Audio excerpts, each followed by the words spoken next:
one of the things that people don't realize about Gen Z is that we didn't have a childhood that didn't encapsulate technology. And so the way that we look at the world is very, very different from, let's say, the baby boomers who adopted technology, whereas we adapted to it. And so, yeah, that's just how I see the world, and that transcends into everything that I do for work and for leisure.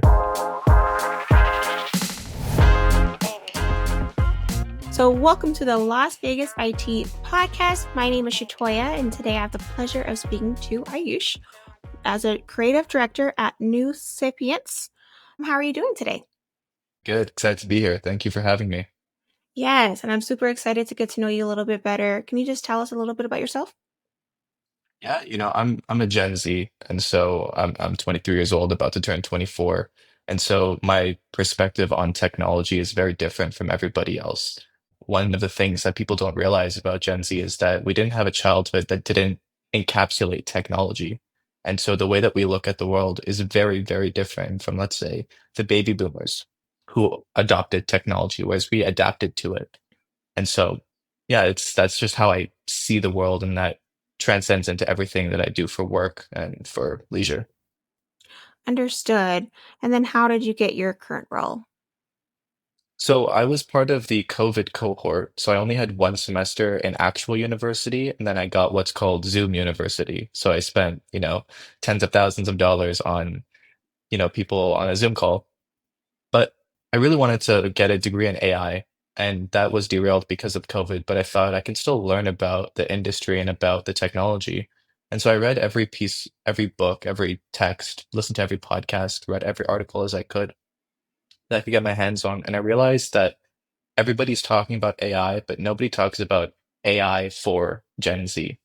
And so that's kind of the book that I wrote. I realized that nobody was talking about job automation, autonomous weapons, deep fakes, from the perspective of how it's going to impact Gen Z. And then I just thought, well, I'm Gen Z. I'm really interested in AI. Why don't I write a book from the perspective of how Gen Z might get impacted by the technology? Once I did that, I did a public speaking gig in Boston about the book to a Gen Z audience.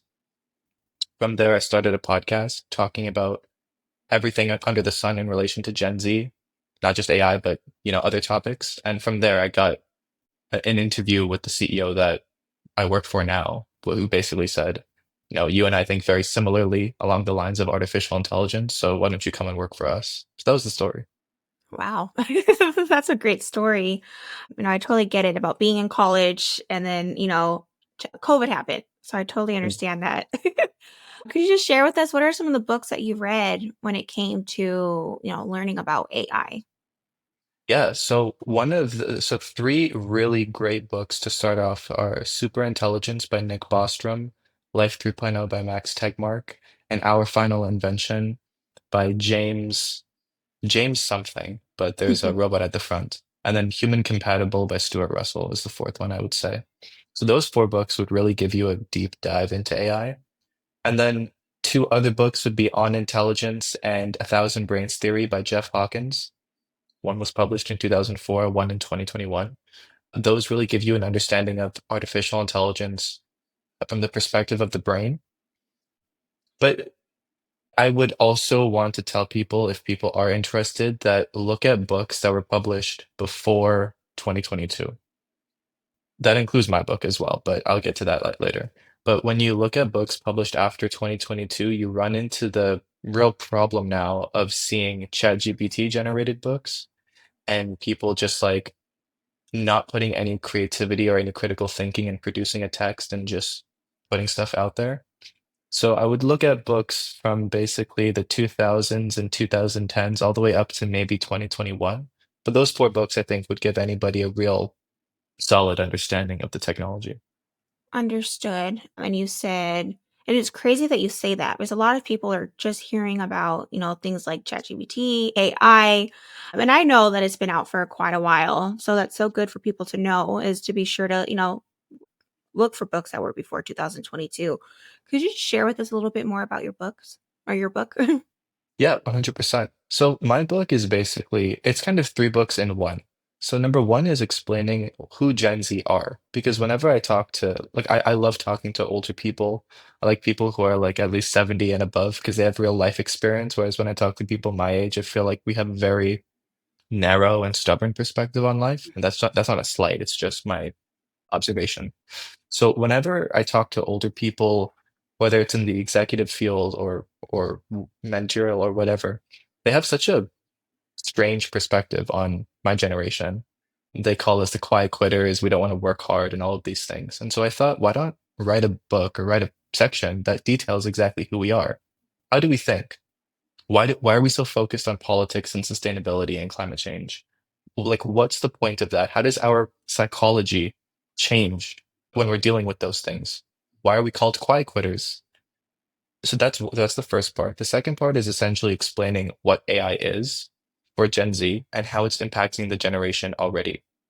So from things like deep fakes to autonomous weapons to how job automation is already impacting people. Just for example, a CEO in India in 2023 replaced 90% of his workforce. That's like it was 21 to 25 people with artificial intelligence, just like you replace them with chat GPTs, essentially. And so people don't know this because not everybody is researching deeply on AI every day. The third part, and I think the most interesting and important part of the book, is about the psychology and neurology of Gen Z. So, as I said in the beginning, I was born in a generation that never had a childhood that didn't encapsulate technology. Now, that's not a flex. What do I mean? What I mean by that is it takes a little bit of explaining the way that your psychology works, I guess your evolutionary biology. But humans take about 25 years to develop. Your brain, that people say, the brain develops and matures around 25 years old. During that time, you adapt to your environment. So the same algorithms in your head that adapted to this environment to text 10,000 years ago, those same algorithms allowed you to throw spears, right? It's the same algorithm, like not algorithm in terms of computer science, but algorithm in terms of what's in your mind. It's the same algorithm. It's just different in terms of the environment, right? It's why you and I can pick up English. If we were raised in France, we'd pick up French. So what happens when you introduce digital technology into one's environment? Well, the answer, when you think about it, is Gen Z.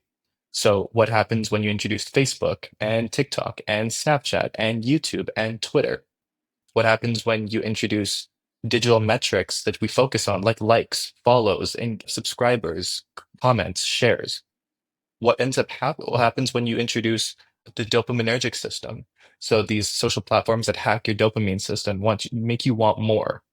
What do you want more of? The likes and followers. Why do you want more of that? Because it introduces this need that humans have of social reputation.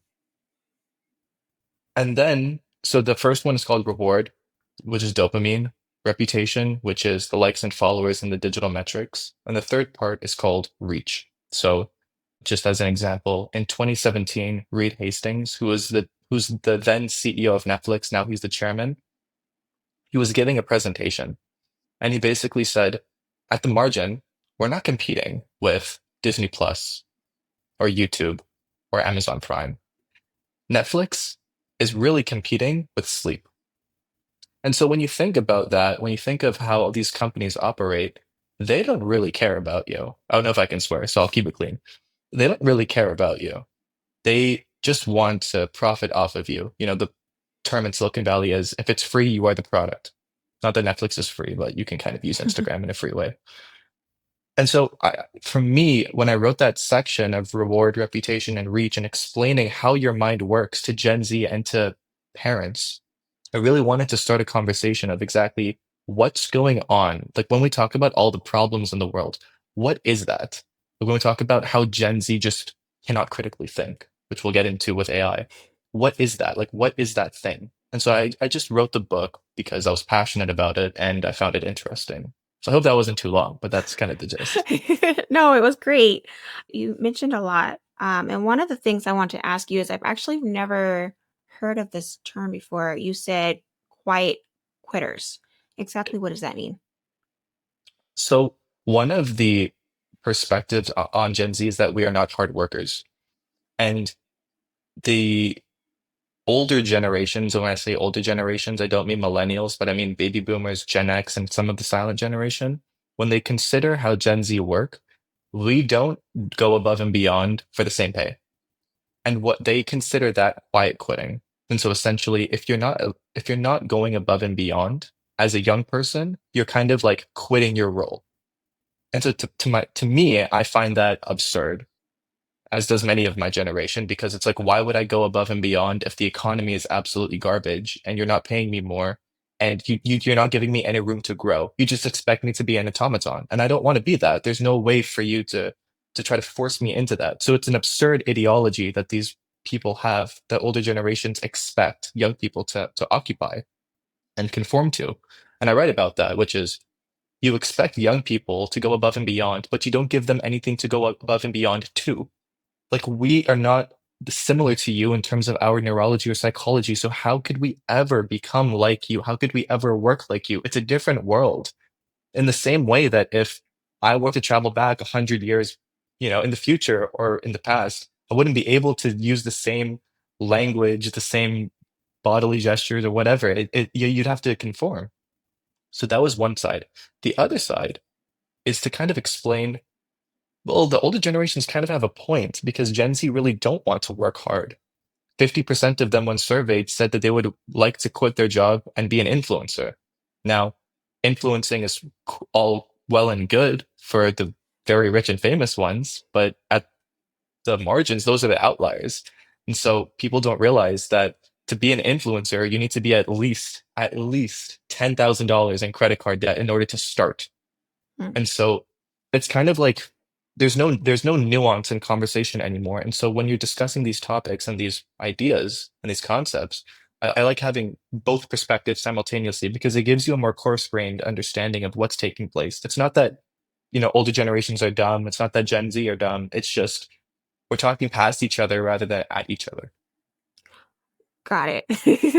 No, that totally makes sense of current, what you're saying.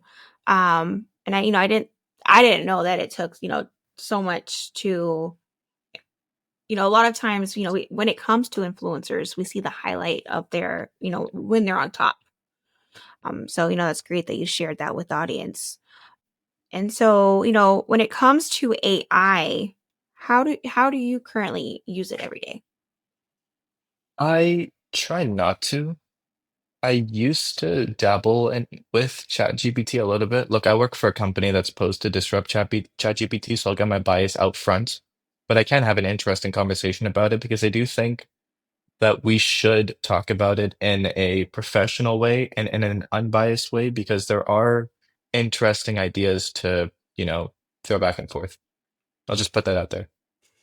So I use ChatGPT to like answer boring emails. That's pretty much it. Do I use it for writing? No.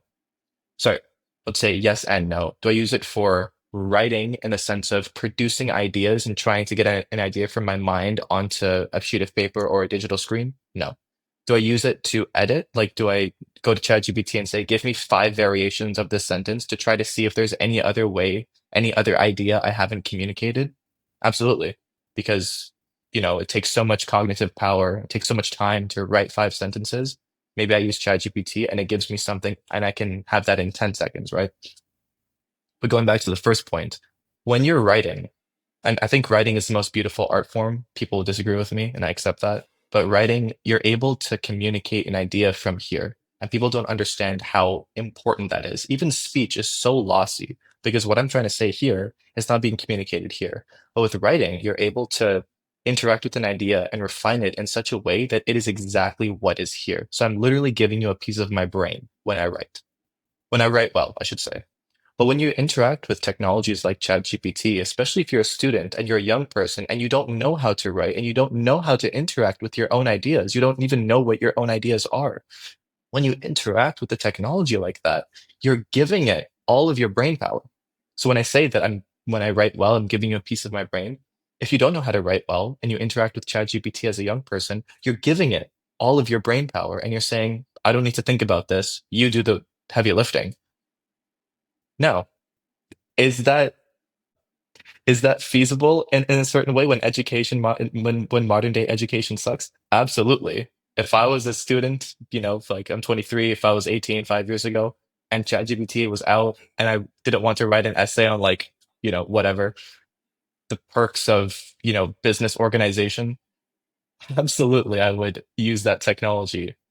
But I think the broader issue, stepping away from education when using technologies like this, is you don't understand how much you're giving in terms of your education, not schooling education, but mental education, like a ideation in a sense, how much you're giving away. And so that's kind of like my spiel of why I don't try to interact with these technologies. It's kind of like when you're in a relationship and you don't want to open Instagram because there are a bunch of hot people on it. You don't want to like get the urge. In the same way, I don't want to go to ChatGPT because it's too easy. Like I could finish my book in the next week if I use ChatGPT, and I don't like that because there would be nothing substantial in the book. There would be nothing of me. Got it. No, and that makes sense. And I feel like, people are starting to depend on it more than what we should, and that kind of takes out the thought process that you said. So I know I totally get what you're saying. And so, you say that. So do you feel like AI is currently hurting us as a society? Yes and no. So when people talk about using AI for breast cancer diagnoses, I don't think that that's hurting at all. I think that that's an incredible thing. I want more of that. I want more investment in that. When people use AI for like LiDAR investigations in the Amazon rainforest to try to uncover lost civilizations and try to help the, uncontacted tribes and save the Amazon rainforest, I think that that's absolutely incredible, and we should have more of that. So when you're talking about those kinds of things, like using AI in very specific use cases that benefit us as a civilization, no, it's not hurting people at all. And anybody saying that AI is hurting people wholesale, they're focused on something else. Let's say it like that. To answer your question, point blank, is AI hurting people right now? Absolutely. And I can give you myriad examples from, child abuse, which I don't want to get right into because it's going to change the conversation, but from child abuse to deep fakes to, autonomous weapons like, drones, stuff that's going on, and, geopolitics, like all of that, all the fun topics. So is AI being harmful to people? Absolutely. From critical thinking to attention spans to, IP infringement. My book was published in 2024 and it took 3 days for it to be put on ChatGPT. Like they just uploaded it without my permission. No payment, no Mm. nothing, no permission. Mark Zuckerberg, when he wanted to train his own, like ChatGPT is a language model, that's the technology under it. And so when he wanted to train his own language model, he downloaded like millions and millions of books from the internet and then just trained his technology on that for free without any permission from anybody. And so whenever you interact with ChatGPT or any of these technologies, you're getting the, blood, sweat, and tears and work from millions of creators without giving them credit, which is terrifying and absurd and sad. So yeah, AI is definitely harmful, but not wholesale, and it doesn't have to be harmful. I think that there are very easy steps for us to take in order for AI to not be harmful, in order for people to not use the technology in sinister ways, in order for us to, you know, give this technology to students but not have their education ruined. And I just think we need to have a conversation, like a transparent conversation between companies, organizations, education institutions, and communities on how to make that happen. It just, if we had this conversation with social media, all the problems within the 2010s would not have happened, but we're committing the same mistake again, which I find, you know, poetic irony. Understood. And then so to kind of go back to kind of the things that you're currently doing, I know you wrote your book, you said in 2024, is that correct? Awesome. And so you're currently a creative director at New Sapiens. Could you just share with us a little bit about exactly what is it that you're doing now? Yeah, absolutely. So as we know, as people maybe should know, ChatGPT is a large language model. And so, in order for that technology to work, you need to take trillions of data points. So, like all the data on the internet, not all the data, but like a lot of data on the internet. You download that, and then you kind of like train the AI. So, what training the AI means is you give it. all this data and you let it learn. I'm oversimplifying horribly, so anybody that's actually a computer science major hates me right now. That's kind of how the technology works. And then you need to store it all in data centers. And so you build massive, massive kilometer long fields of just data centers that take tons of energy and use up so much water and expend so much carbon into the atmosphere. So not only is it a harmful technology in terms of societal consequences, but it is a very dirty technology when it comes to environmental harm.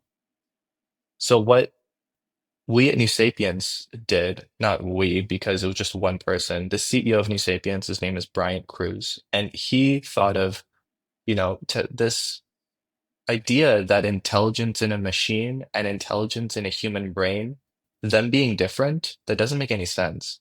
Because if artificial intelligence is to have any meaning, then intelligence in a brain and intelligence in a machine shouldn't be should be similar.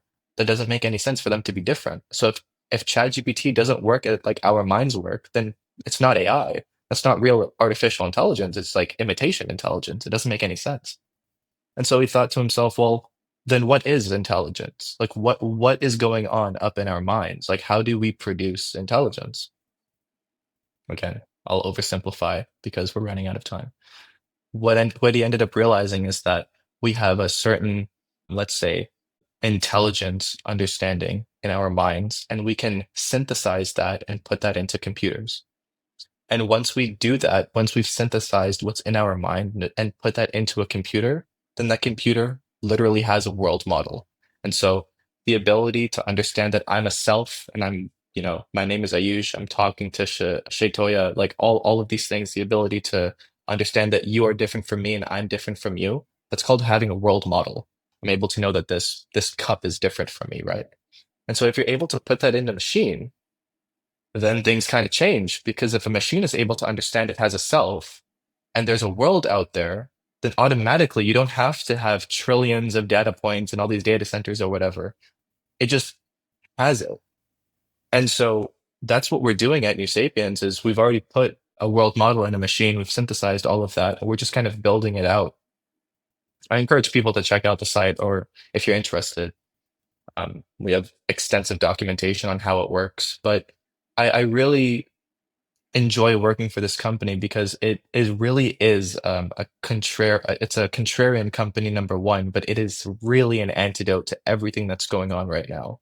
It would be really foolish of me and really hypocritical if I talked so badly about all these things that ChatGPT has done, but I worked for OpenAI, for example.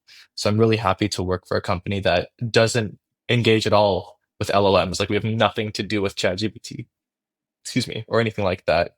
We are just purely and simply not artificial intelligence, but synthetic intelligence.